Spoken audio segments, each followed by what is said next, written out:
Have you ever tried to force your mind to be quiet and noticed it got even louder? Have you ever replayed the same worries so many times that you felt tired before the day even started? Welcome back to the channel. Today we are going to talk about the easiest way to calm the mind. Not as a gimmick, not as a temporary distraction, but as a practice that changes your inner climate. The source idea mentions the Buddha and 7 miracles.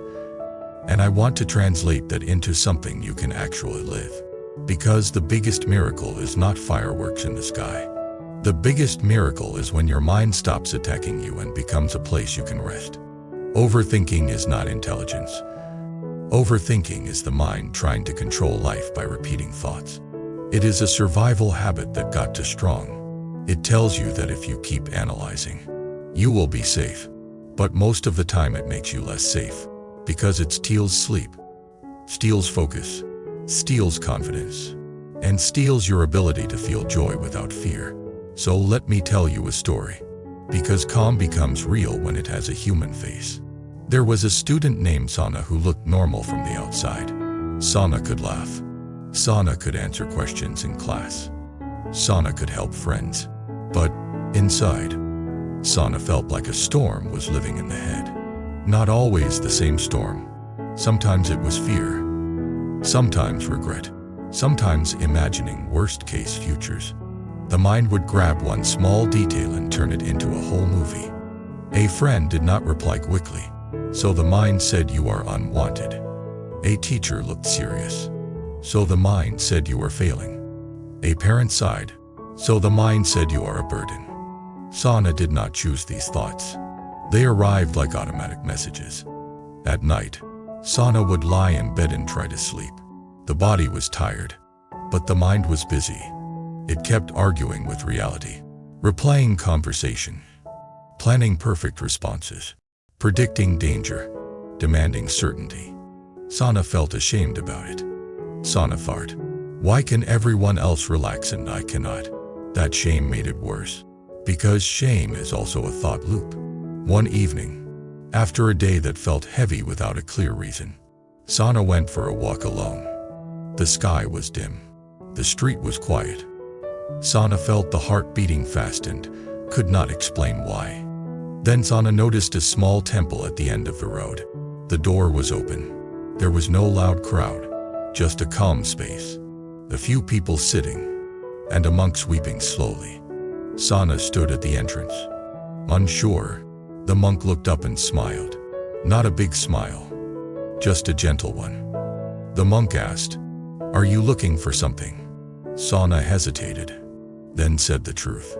"My mind does not stop. I overthink everything. I want peace." The monk did not say, "Stop overthinking." That would be like telling waves to stop moving. Instead, the monk said, "Sit for a few minutes. Let us watch the mind together." Sana sat. The mind kept running.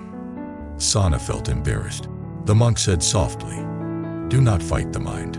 When you fight it, you feed it. Instead, learn to see it." Sana asked, "How?" The monk said, "Many people think miracles are rare. That the Buddha taught that true miracles are changes in the heart that reduce suffering.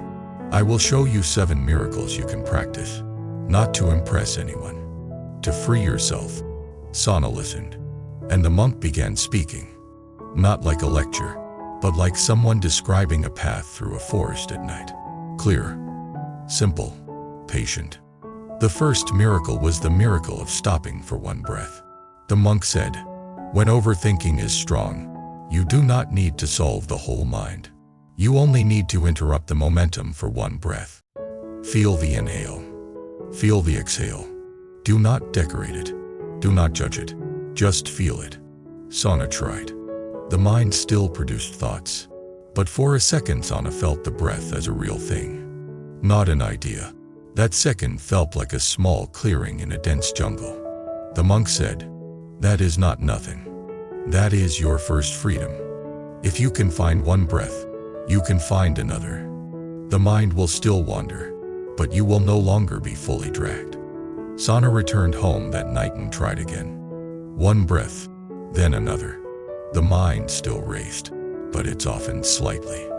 Not enough to feel perfect, but enough to feel possible. Possibility is a form of hope, and hope is a form of healing. The second miracle was the miracle of naming without blaming. The monk explained that the mind becomes more violent when you insult yourself for having thoughts. Instead of saying I am broken, you say, thinking is happening. Instead of saying I am weak, you say, fear is present. Instead of saying I am a failure, you say, worry is arising. Sana practiced this the next day. In class, a wave of anxiety rose. Sana quietly thought, anxiety is here. Something surprising happened. The anxiety did not instantly vanish, but it stopped feeling like an enemy that proved Sana was defective. It became a visitor. Visitors come and go. When you stop fighting visitors, the house becomes calmer. This is a deep Buddhist lesson. You are not your thoughts. You are the awareness that can notice thoughts. When awareness grows, the thoughts shrink in authority. The third miracle was the miracle of returning to the body. Overthinking lives mostly in the head. It creates a world of words and images. The monk said, the fastest way to reduce its power is to return to something that is not language. The body.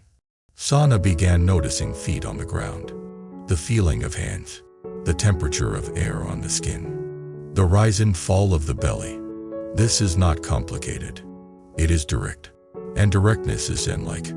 Directness cuts through the noise. Sana realized something important. Many of the thoughts were not actually urgent. They felt urgent because the body was tense. When the body softened, the thoughts lost some strength. The monk called this a miracle because it is simple and most people ignore it. They try to fix thoughts with more thoughts. But you can calm thought by calming the body. That is compassion in physical form. The fourth miracle was the miracle of cleaning one small action. Sana asked the monk, why does the mind keep spinning? The monk said, because the mind senses unfinished karma. Karma here does not mean supernatural punishment. It means cause and effect. If you keep delaying what needs to be done, the mind keeps reminding you. If you keep speaking harshly and never repairing, the mind keeps replaying. If you keep living against your own values, the mind keeps accusing you. Sana looked down. Sana knew there were small things being avoided. A message that should be answered. A ask that should be started. A small apology that should be offered. The monk said, do one clean action each day. One, not because you must become perfect, but because your mind needs evidence that you are trustworthy. Sana chose one small action. Sana finished a short assignment early. That night, the mind was slightly quieter. Sana was shocked. The mind was not quiet because of magic. It was quiet because guilt had less fuel. This is why right action is part of mind control. If you want inner peace, you cannot ignore outer responsibility. Peace is not only meditation. Peace is also living cleanly. The fifth miracle was the miracle of kind speech, especially toward yourself. The monk said, listen to how you talk to yourself when you fail or feel afraid. Many people speak to themselves like an enemy. They call themselves stupid. They call themselves weak. They predict doom. This inner speech becomes a curse. Not a mystical curse, a psychological curse. The mind believes what it hears repeatedly. Sana realized the inner voice was cruel. It was not guidance. It was bullying. Sana asked, how do I change it? The monk said, speak to yourself the way you would speak to a younger sibling you want to protect. Not fake praise, just kindness and honesty. Say, this is hard, and I can breathe. Say, I made a mistake, and I can learn. Say, I feel afraid, and I can take one step. Sana practiced this. The first time it felt awkward. Then it felt relieving. The inner space became less hostile. When the inner space becomes less hostile, the mind stops overthinking as much because it is not constantly defending itself. This is a Buddha miracle because it transforms suffering at the root. The root is not the world. The root is how the mind treats itself. The sixth miracle was the miracle of compassion for others, which surprisingly calms your own mind. Sana did not understand this at first. How does helping others help me stop overthinking? The monk said, overthinking is often self-fixation. Me, my image, my future, my fear, my shame. Compassion opens the lens wider. When you see that other people also struggle, the mind becomes less trapped in its own story. Sana tried a small act. Sana listened to a friend without interrupting. Sana helped someone carry books. Sana offered a simple, kind message to a classmate who looked down.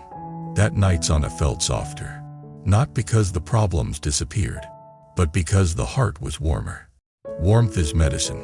When the heart is warm, the mind becomes less sharp and less desperate. This is also karma. When you plant kindness, you tend to receive kindness, even when it does not return immediately. Kindness changes you. The one who benefits first from compassion is often the one who practices it. The seventh miracle was the miracle of letting go of control while keeping responsibility. Sana asked the monk, what if I keep practicing and the future still goes wrong? The monk said, the future is always uncertain. Overthinking is the mind trying to control uncertainty with repetition. The Buddha path teaches a different power. Control what you can control, your intention and your action. Release what you cannot control, other people's minds and the full shape of the future. Sana asked, how do I release it? The monk said, when the thought arrives, what if it fails? Respond with a simple truth. Maybe it will. And if it does, I will meet it with wisdom. The thought says, what if they reject me? You respond, maybe they will. And if they do, I will still be alive. The thought says, what if I do not become what I want? You respond, I will still practice kindness and effort. My worth is not owned by one outcome. This does not mean you stop caring. It means you stop clinging. Clinging is what turns care into suffering. Sana practiced this for weeks, and slowly, the mind began to learn a new habit. Not the habit of spinning, but the habit of returning. Return to breath. Return to body. Return to one clean action. Return to kind speech. Return to compassion. Return to the present. That is the real method. And it is why the Buddha path lasts for centuries. It is not based on one dramatic moment. It is based on repetition of skill. Now let me share what changed for Sana. Because stories are not finished until the lesson becomes alive. After 2 months, Sana did not become a perfect calm person. But Sana became different in a way that mattered. When a worry arrived, Sana noticed it sooner. When Sana noticed it sooner, Sana could choose a response sooner. When Sana chose a response sooner, the worry did not grow into a whole night of suffering as often. Sana also became more honest. Sana began saying no to too many commitments. Sana began sleeping earlier. Sana began reducing constant scrolling. Sana began eating a bit more steadily. These may sound unrelated, but they are connected. When your life becomes less chaotic, your mind becomes less chaotic. When your mind becomes less chaotic, your life becomes easier. This is a virtuous cycle. This is blessings through cause and effect. One day Sana failed a small test. The old Sana would have spiraled for days. This time Sana felt disappointment, then breathed, then did one clean action. Sana asked the teacher for feedback. Sana made a plan. Sana went for a walk. The mind still produced negative thoughts, but Sana did not obey them like a slave. Sana treated them like weather. That is mind control. Not forcing silence, but choosing not to be ruled. Now I want to speak directly to you listening. If you are overthinking right now, do not demand that your mind becomes calm forever tonight. That demand is another form of clinging. Instead, choose one miracle to practice right now. One breath, one name without blame, one return to the body, one clean action, one kind sentence to yourself, One small act of compassion. One release of control while keeping responsibility. When you do that, you are changing your karma in the smallest unit. The smallest unit is the next choice. And destiny is made of next choices repeated. I also want to offer something that many people forget. A troubled mind is not proof that you are weak. It is proof that you are human. The question is whether you train. Training is available. Training is not reserved for saints. Training is for anyone who is tired of suffering. Thank you for spending this time with me. Share your story in the comments. When does your overthinking get strongest? At night, before exams, after arguments, or when you are alone? And which practice helps you most? Breath, walking, kindness, or one clean action? Please subscribe to the channel, like the video, and support this community so we can keep building a space where wisdom feels practical and compassion feels strong. Until next time, take one slow breath, soften your shoulders, and remember this: the easiest way to calm the mind is not to win a war inside yourself. It is to return again and again, until returning becomes your new destiny.